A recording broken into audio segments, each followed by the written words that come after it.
تو حضرت خدیجہ رضی اللہ تعالیٰ عنہ انہوں نے بھی ایک دفعہ کہہ دیا یا رسول اللہ کہیں اللہ ناراض تو نہیں ہو گیا. تو اپنوں کی بات بڑی سخت لگتی ہے، زیادہ لگتی. یہ جماعت میں جا کر لوگ گالیاں بھی سن لیتے ہیں، گھر میں آ کر بیوی کی ایک بھی نہیں سن سکتے، لڑائی شروع کر دیں. اپنے سگے بھائی سے نہیں سنیں گے، باہر جماعت میں پتھر بھی کھا لیں گے، گھر میں آ کر سگے بھائی کی اف بھی نہیں سنیں گے. جہاں تعلق ہوتا ہے نا وہاں احساسات ذرا بیدار ہو جاتے، جہاں تعلق نہیں ہوتا وہاں احساسات ٹھنڈے ہوتے. تو جب حضرت خدیجہ نے کہا یا رسول اللہ اللہ ناراض تو نہیں ہوگا، بھائی یہ بات آپ کو بڑی لگ گئی. بھائی یہ لگنی تھی کہ ایک دم جبریل پسینہ پسینہ بھاگے ہوئے آئے، والضحى واللیل اذا سجى ما ودعك ربك وما قلى وللآخرة خير لك من الأولى ولسوف يعطيك ربك فترضى. کمال ہو گیا. جہاں تھوڑا سا گلا آ جائے تو پھر اگلا نا صفائی پیش کرتے ہوئے قسم پہلے اٹھاتا ہے، بات بعد میں کرتا ہے، ٹھیک ہے نا. جہاں تھوڑا گلا آ جائے تو اگلا جو ہوتا ہے نا گلے کی صفائی کے لیے بات نہیں پہلے کرتا، پہلے قسم کھائے گا تاکہ اگلے کو یقین آ جائے. تو بھلا اللہ جیسی پاک ذات کو قسم اٹھانے کی ضرورت ہے؟ تو کتنا بڑا محبوب ہے جس کے لیے قسمیں اٹھا رہا ہے. والضحى مجھے اس چمکتے دن کی قسم، واللیل اذا سجا مجھے اس سحرات کی قسم، ما ودعك ربك وما قلى میں نے تجھ پہ ناراض ہوں نہ میں نے تمہیں چھوڑا ہے. اللہ اکبر. جس کو اس کا خالق قسمیں اٹھا کے منائے، ڈنڈی والے اس کی زندگی سے بغاوت کر دیں. ہائے ہائے ہائے. ایک اور ترجمہ جو امام راضی نے کیا، والضحى مجھے تیرے روشن چہرے کی قسم، واللیل اذا سجا مجھے تیری سیاہ زلفوں کی قسم. اس کا ایک اور ترجمہ ہے وہ بھی امام راضی نے کیا، والضحى مجھے تیرے روشن علم کی قسم، واللیل اذا سجا مجھے تیرے ستاری کی چادر کی قسم جس میں تو امت کے گناہ گاروں کو چھپا لیتے. ہوئے ہوئے کیا کر دیا ترجمہ، کیا عظیم انسان تھے. گناہ کو چھپانا، گناہگار کو چھپا لینا. مائز آ رہے ہیں یا رسول میں نے زنا کیا مجھے پاک کریں، کا چلا جا کوئی نہیں زنا کیا تو نے، چوما ہوگا چلا جا. مجرم پر بھی چادر ڈالنے والا. اس کی امت نے کیمرے فوکس کیے دیکھنے کون کیا کرتا ہے کون کیا کرتا ہے. ڈھونڈ ڈھونڈ کے جرم تلاش کرنا شروع کر دیا، ڈھونڈ ڈھونڈ کے کمیاں دیکھ کر ان کو اچھالنا شروع کر دیا. تباہ و برباد ہو گیا. میرے نبی ما ودعك ربك وما قلى میں نے کوئی نہیں تمہیں چھوڑا، میں کوئی نہیں تم پہ ناراض ہوں. وللآخرة خیر لك من الاولى آخرت کا تو بادشاہ ہے اور دنیا تو گزرگاہ ہے. ولسوف يعطيك ربك فترضى میں تمہیں اتنا دینے والا ہوں کہ تو بس راضی ہو جائے. فترضى یہ جو فا ہے نا، فا یہ یہاں بڑا طاقتور مطلب پیش کر رہی. فا عربی واحد زبان ہے جس میں حرف کا بھی مطلب ہوتا ہے. حرف ہمارے یہاں سین کا کوئی مطلب ہے، فا کا کوئی مطلب نہیں. عربی زبان میں سین کا بھی مطلب ہے، فا کا بھی مطلب ہے، واو کا بھی مطلب ہے. یہ عجیب زبان اللہ نے بنائی. فترضى فا کا مطلب یہاں یہ ہے کہ میرے محبوب تجھے خود بھی نہیں پتا کہ میں تمہیں کتنا کچھ دینے والا، اتنا دوں گا کہ بس. یہ جو فا کا ترجمہ میں سمجھاؤں، ایک عرب شہزادہ میرے ساتھ جماعت میں نکلا ہوا تھا. جماعت ہے ہماری پشاور مسجد محابت خان سے نکلے تو وہ باہر کھڑا مانگ رہا تھا خدا دا پارا خدا دا پارا، بے اللہ کے نام پہ دو، اللہ کے نام پہ دو.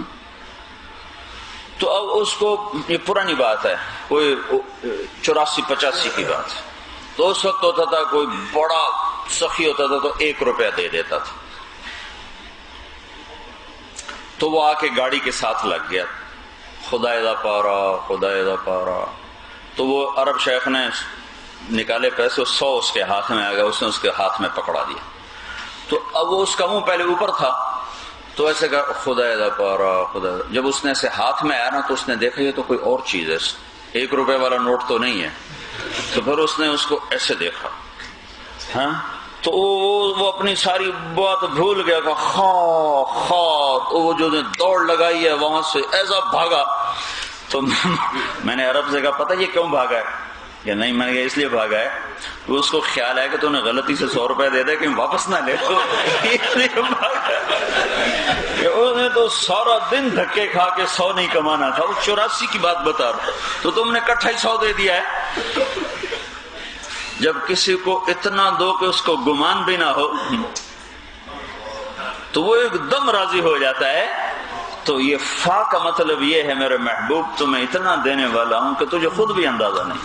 فترضا، پھر بھی تسلی نہیں ہوئی. پھر اللہ نے آگے پھر کہا دیکھو جب آدمی قسمیں اٹھا لیتا ہے پھر پچھلے احسان بھی جتلاتا ہے. فلاں موقع پہ تیرے ساتھ یہ کیا، بھلا میں تیرے ساتھ دغا کر سکتا ہوں، بے وفائی کر سکتا ہوں. پھر آدمی پچھلے احسان جتلاتا ہے. تو پہلے قسمیں اٹھائیں، پھر کہا الم یجدک یتیما فآویٰ، میں نے تو تجھے ٹھکانہ دیا، بھلا میں تجھ پہ ناراض ہو سکتا ہوں. ووجدک ضالا فہدیٰ، میں نے تو تجھے اپنا آپ تیرے اوپر کھول دیا، تجھے اپنا بنا لیا، بھلا میں تجھ پہ ناراض ہو سکتا ہوں. ووجدک عائلا فاغنیٰ، میں نے تیرے فقر کو غنا میں بدلا، بھلا میں تجھ پہ ناراض ہو سکتا ہوں. اگلی صورت بھی اس کی مضمون کے ساتھ جڑی ہوئی ہے. الم نشرح لک صدرک، میں نے تو تیرا سینہ کھولا. ووضعنا عنک وزرک، میں نے تو تیرے بوجھ اٹھائے. ورفعنا لک ذکرک، میں نے تو تیری ہستی کو بلند کیا، بھلا میں تجھ پہ کیسے ناراض ہو سکتا ہوں. جس کے تھوڑے سے دل میں خیال کو اللہ دور کرنے کے لیے اتنا لمبا قرآن اتارے تو اس کا بندوں پہ کتنا حق ہوگا. یہ تو خالق ہے، وہ خالق ہے، بنانے والا. آپ بھی اللہ کے بندے ہیں، اللہ کے امر سے بنے ہیں. اللہ کا امر نہ ہوتا آپ نہ ہوتے. جو بنا کر اتنا کچھ کر رہا ہو، وہ ہم بد وقت کہاں چلے گئے.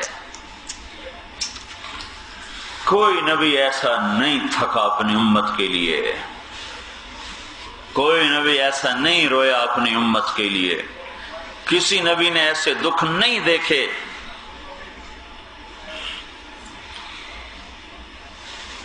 کیا بتاؤں میں، چارپائی پہ لیٹے ہوئے تھے، ایسے ایسے کروٹیں بدل رہے کروٹ. پھر نہیں رہ گیا تو چارپائی کا کنارہ ہوتا ہے نا لکڑی والا، اپنے پیٹ کو اس کے ساتھ لگا کر ایسے پریس کر رہے تھے، ایسے زور زور پریس کر رہے. تو حضرت عائشہ نے پوچھا یا رسول اللہ کیا ہوا؟ کہا عائشہ بھوک بہت سخت لگی. ہائے میدا کٹھا ہوتا ہے نا تو اس سے بے قراری ہوتی ہے طبیعت میں. تو ایک دن نہیں ہے، 2 نہیں ہے، 4تھا دن ہے، بھوک بڑی لگی ہوئی. تو عائشہ رضی اللہ تعالیٰ نے رونے لگی. تو یا رسول اللہ آپ اللہ سے کیوں نہیں کہہ دیتے، آپ اشارہ کریں گے سب کچھ اتر آئے گا. نہیں یہ کام نہیں کروں گا، یہ کام نہیں کروں گا. میرے اللہ نے تو مجھے کہا تھا یہ 100 ارب سونے چاندی بنا دیتا ہوں تیرے ساتھ چلے گا. تو نہیں یا اللہ، ایک دن بھوکا رہوں گا، ایک دن روٹی کھاؤں گا. امت ساری کوئی مالدار ہوگی، امت تو ساری غریب ہوگی، تو غریبوں کو تسلی کہاں سے ملے گی.